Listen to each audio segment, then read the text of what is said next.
Hey, Coach. Me. Caden Durham, do you have any update on his injury? Yeah, he's doing great. 100%, 1,000, million. He's doing chin-ups right now. It happened when the lineman fell on him after the second touchdown. Yes. Is that what you saw? Yes, yep. Those linemen are so agile. Yep.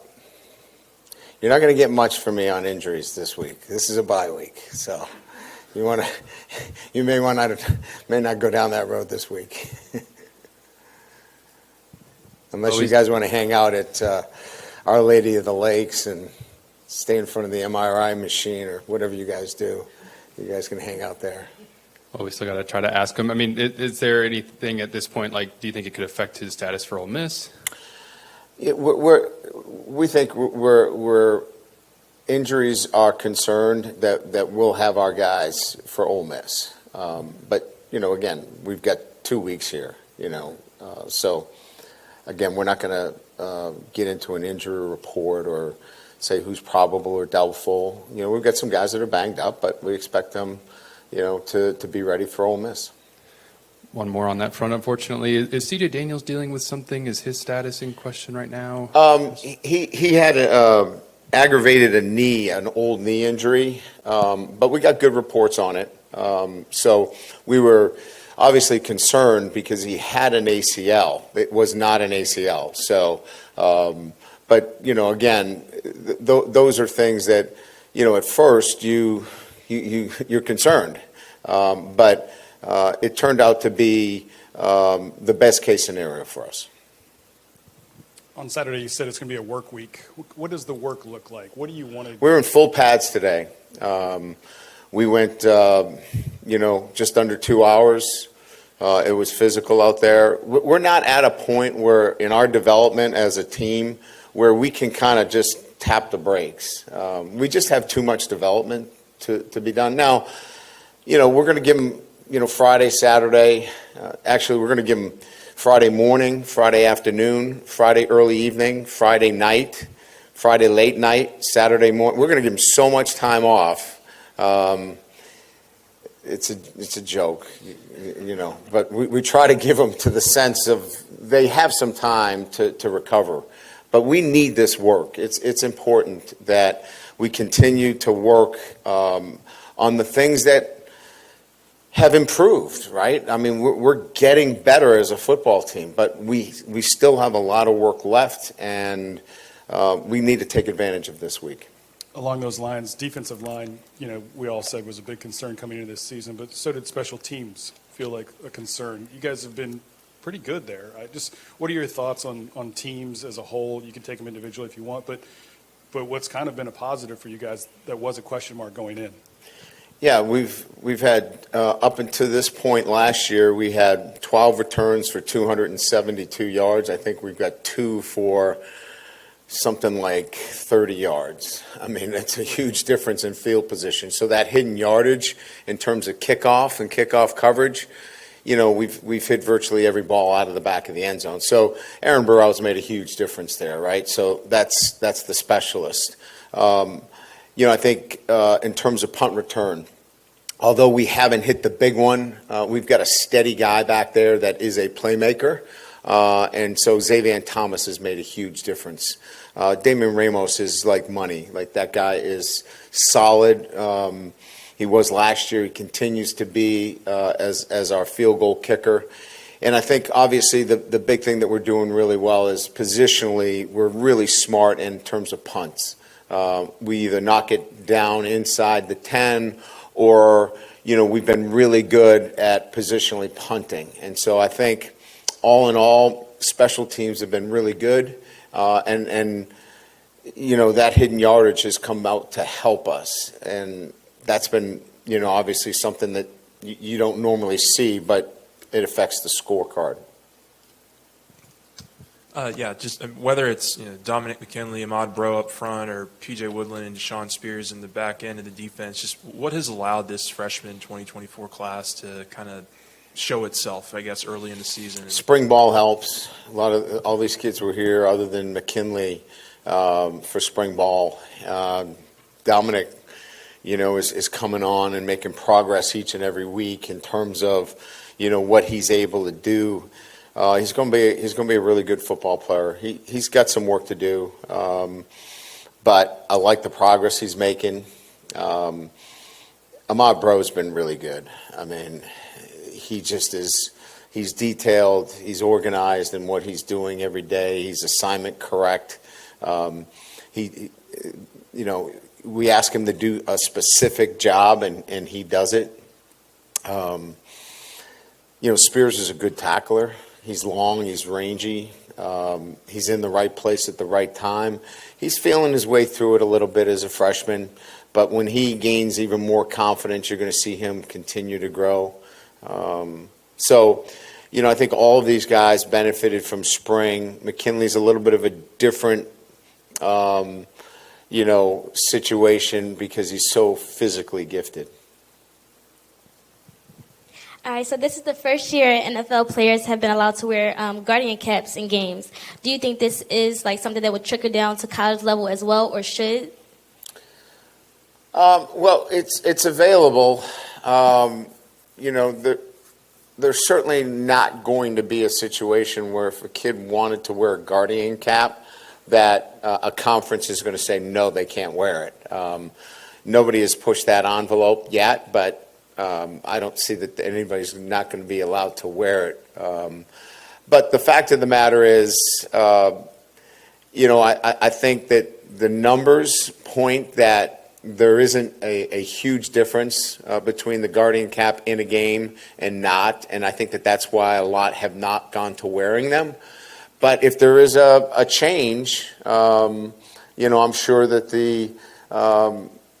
those that write the rules are going to change that as well. But we've seen it to be a really good piece of our equipment for practices, and we'll see where it goes as it relates to games. Hey, Coach. How do you defensively? How do you coach eye candy and just teaching guys to know where the ball is at all times and motions and stuff like that? Well, I think that's the question and the answer in itself. What's the difference between something that actually impacts the play and something that is just there to distract you? And to me, it's being disciplined in your approach. And our players sometimes really need to focus in such a smaller way, and sometimes they're too broad in what they're looking at, and they look at too much. And it's affected us in some instances. And that's where you can be distracted by peripheral motion that has nothing to do with what your job is, i.e. eye candy, right? And so narrowing your focus to what is the most important cue for you is what we really are spending most of our time with our guys. And that's laser focus. That's seeing the corner of the number on the jersey, not the man, the quarterback, the back, the guy that's grilling in the parking lot, the scoreboard. And believe it or not, we have sometimes kids that see too much, and we have to narrow their focus so they're not distracted by that eye candy. If I could ask you a couple of things about Caden. Yeah. Does he pass protect well? He is competent at pass protection, and competent for me.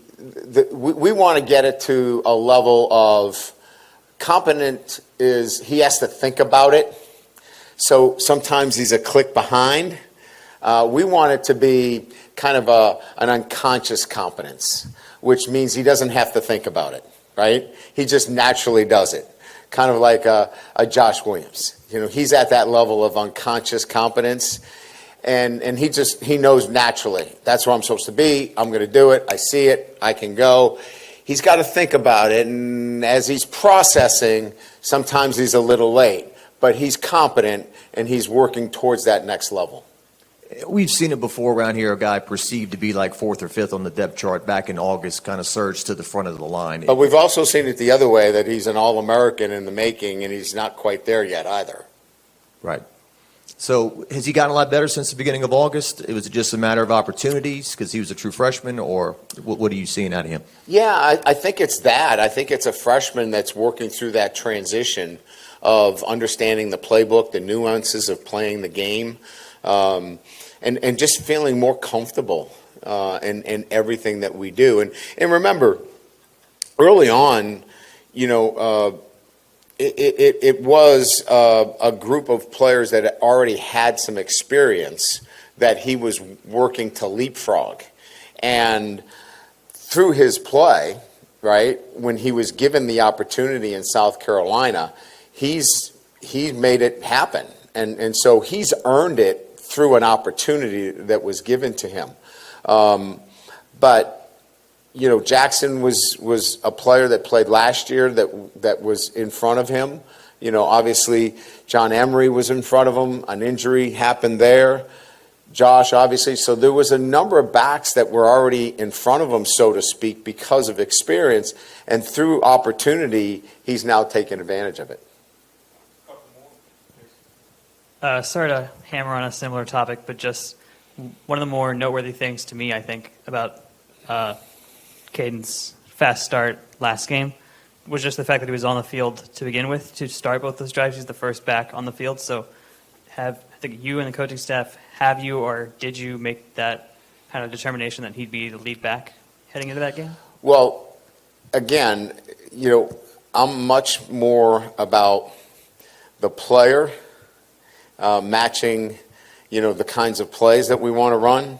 And the play that we ran on the first play was a swing pass that required great speed. You don't want to swing that out to the field and not have the kind of speed. So that was a play that was designed for a guy like him. The second play was just, he read the counter very well. Stepped inside the pulling guard and made that happen on his own. But the first play was designed, for him to be in the game for that kind of play. Right. You seem to be a lot more relaxed, joking with us. Your post-game pressers have been a lot more, satirical, I guess. Just what is it in this season that's kind of enabled you, I guess, to maybe be a little bit more yourself? Did you see me with Nussmeier on the sideline? That didn't look intense. No, I think I maintain my intensity. When it's game time, that's my office. Like if I had a camera in your office, I'm sure there'd be times where you get intense. I'm sure Wilson doesn't. I know that, but if you had a camera in your office, there's intense moments. But no, I just think that there's a lot of coaching, there's a lot of teaching going on, and for me, you have to be able to, get to a lot of guys and talk to a lot of guys at different levels. Nuss and I have got a great relationship where, he responds well if he's leaned on in some instances. You can't lean on him like that all the time, but there are times when you need to lean on him, I was more interested in the levity, the levity that you bring. It seems different than my recollection of you in the past, I guess. Do you feel like you've had a little bit of a rebirth here? Oh, I love it. It's comfortable. I think I don't have to feel like you can't, joke around a little bit without being taken too serious. So for me, I have to check myself at times because I think a couple of weeks ago I was a little bit too sarcastic in the press room. So I have to check myself too.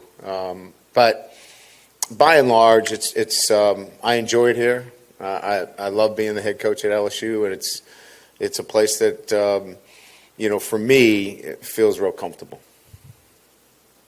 Good. All right. Thanks.